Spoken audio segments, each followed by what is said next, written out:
Guys, welcome back to the Gaming Kitchen. This is the seventh episode of this, and it's meant to be that way because I'm going to look at the Force Awakens movie that just opened up last Friday, the 18th. I got to see this film as I am an avid Star Wars fan. I have seen all seven of them in the theaters, starting back to when I was 9 years old, and I got to see the special editions in 1997. And I have to say that this is by far one of the most amazing Star Wars films since The Empire Strikes Back.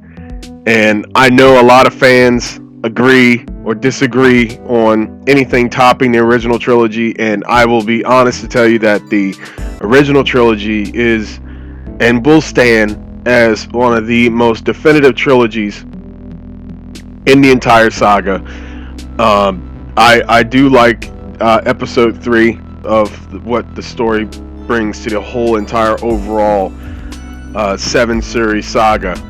But I managed to get tickets. I got tickets last Thursday for the first opening of The Force Awakens. I believe it was December 18th when it opened up. So I got the earliest tickets possible, the 9:30 a.m., because I couldn't wait to see this movie. I know people were trying to spoil it on Facebook and Twitter and online and Instagram and everything, so I completely shut myself away from every ounce of social media possible to enjoy this movie, to digest it in, to get all the, the natural instances and nuances I was going to come my way viewing the movie, and I'm glad I did. This movie is fantastic. I'm not going to spoil anything because I know this movie is just about been in the theaters at this point for about 3 days now.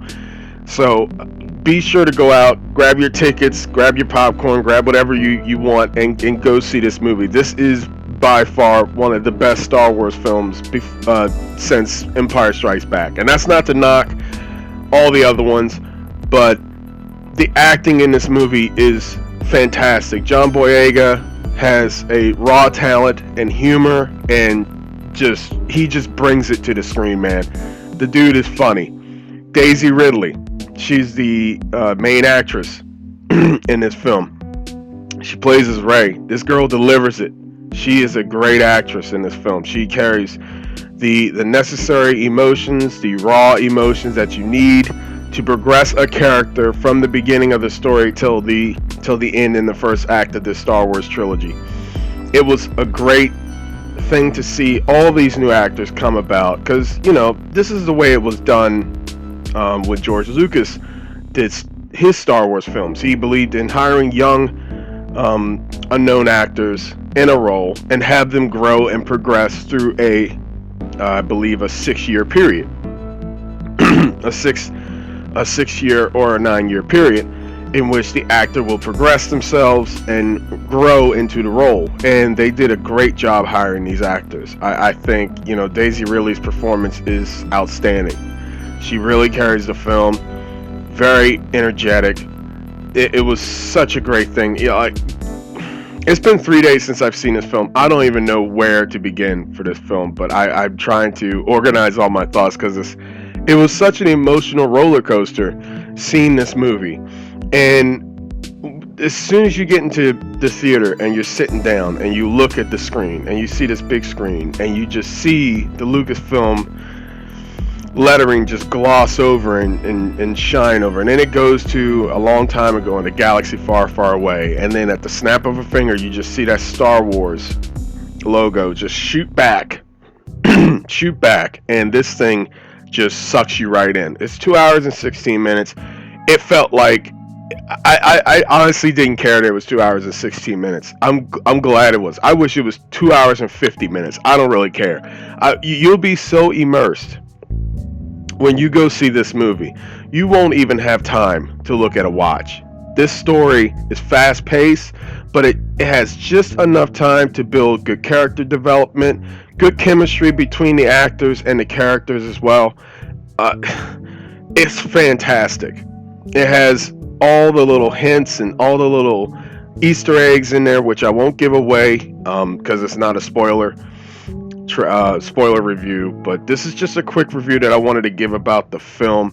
it has harkens back towards the original trilogy for those fans. I remember sitting in the theater. There were young people. There were people who were there when the first Star Wars came out, and it's going to appeal to everyone. It's very PG-13, and trust me, it has everything in it that deserves the rating, and it's great. It shows where the Star Wars universe has gone since Return of the Jedi, 30 years after that, and it picks up fast, but it picks up with the action. It never lets you, take a breather. In which, in some movies, that would be a problem, but in this one, because of Star Wars and because you're used to being kept on your feet, it's a very, very good schematic. The film itself, I believe, has grossed 150 mil on the first day of it opening, not Thursday, but that Friday, which I'm glad to have contributed to. 150 million in the theaters. So this is amazing. I think it's last time I checked, it was about 238 by the end of Saturday into Sunday. So I don't know where it's at now, but it's fantastic. I plan on seeing it a couple of more times, probably before the end of this year, probably into next year, if possible. I am. Every time I talk about this movie, I'm at a loss for words because this movie just brings it. It brings all the magic. It brings all the charisma, all the charm of the Star Wars universe. And it hasn't really gone anywhere, but it is great to have it come back. And you see the actors that you became fond of in the original trilogy. Carrie Fisher's performance is emotional and very, very, very heartwarming. It was very good to see her on a silver screen again, especially in Star Wars. Harrison Ford, what else there is to be said about the man? The man's awesome. He comes back as Han Solo. His performance it's there. It's not even Harrison Ford on the screen.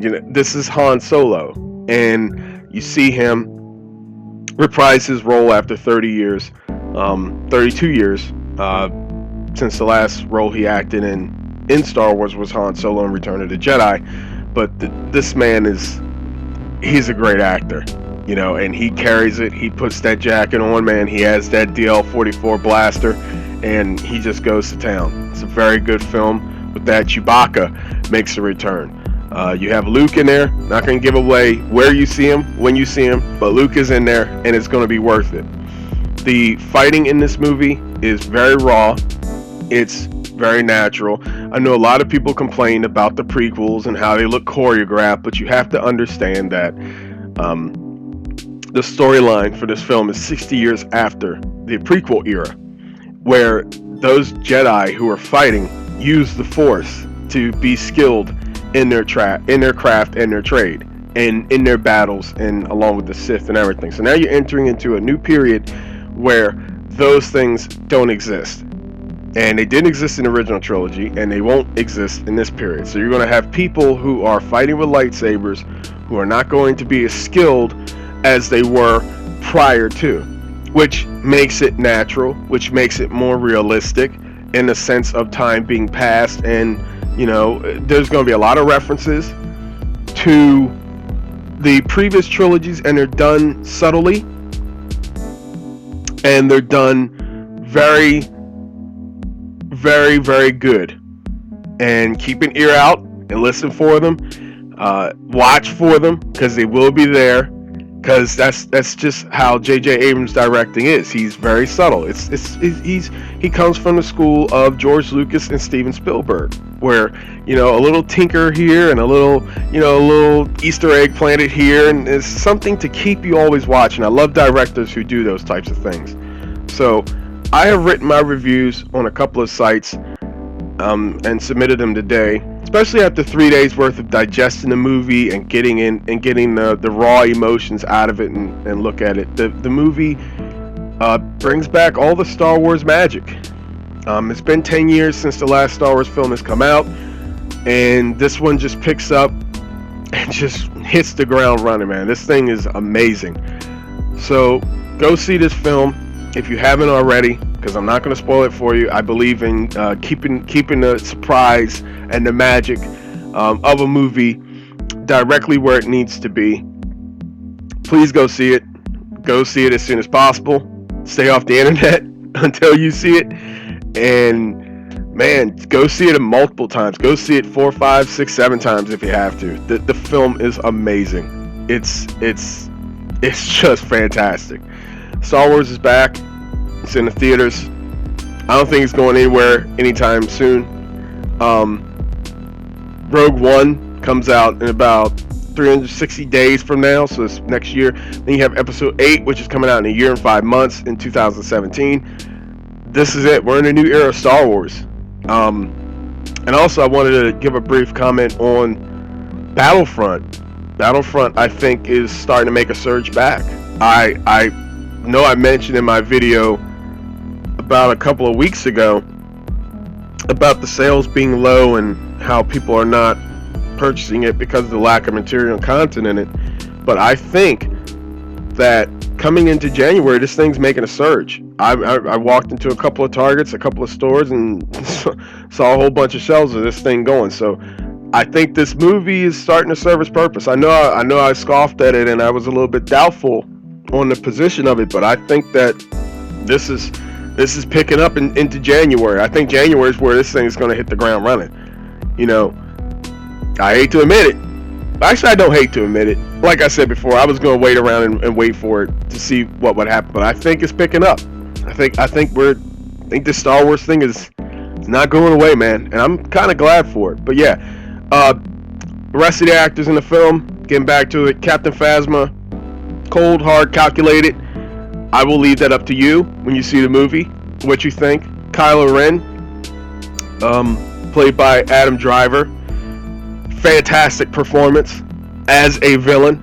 You will, when you do get to see this movie, you will hate him as a villain. And I think that's the purpose. I think that's the point. I think that's very, very creative and very good to the point of a villain in a movie. I always believe that a villain who you really have disdain for is a good villain. You're supposed to. And you're supposed to have disdain for a villain who is believing in something that they want to carry out and what they want to do, whether he or she wants to do it. And once it's done, you kind of understand where they're coming from, but at the same time, you really have to have a disdain for them. So this movie does that. It establishes a villain, it establishes a protagonist, it establishes an antagonist, it establishes the supporting characters, the humor is there, the special effects, practical effects. If you like those types of things, I could care less. It's a Star Wars film. I'll go for it either way. Doesn't bother me, doesn't sway me. John Williams, he comes back. He delivers a new film with brand new music. He has certain hints and certain quips that comes from the original trilogy, a little bit from the prequel trilogy, but keep an eye out for the scenes, keep an ear out for the music. It's there. It's beautiful. Make sure you go to a theater that provides the best sound for you to listen to this movie, because once that Star Wars logo flashes across the screen, there's no going back. You're in this thing and you're going to enjoy yourself.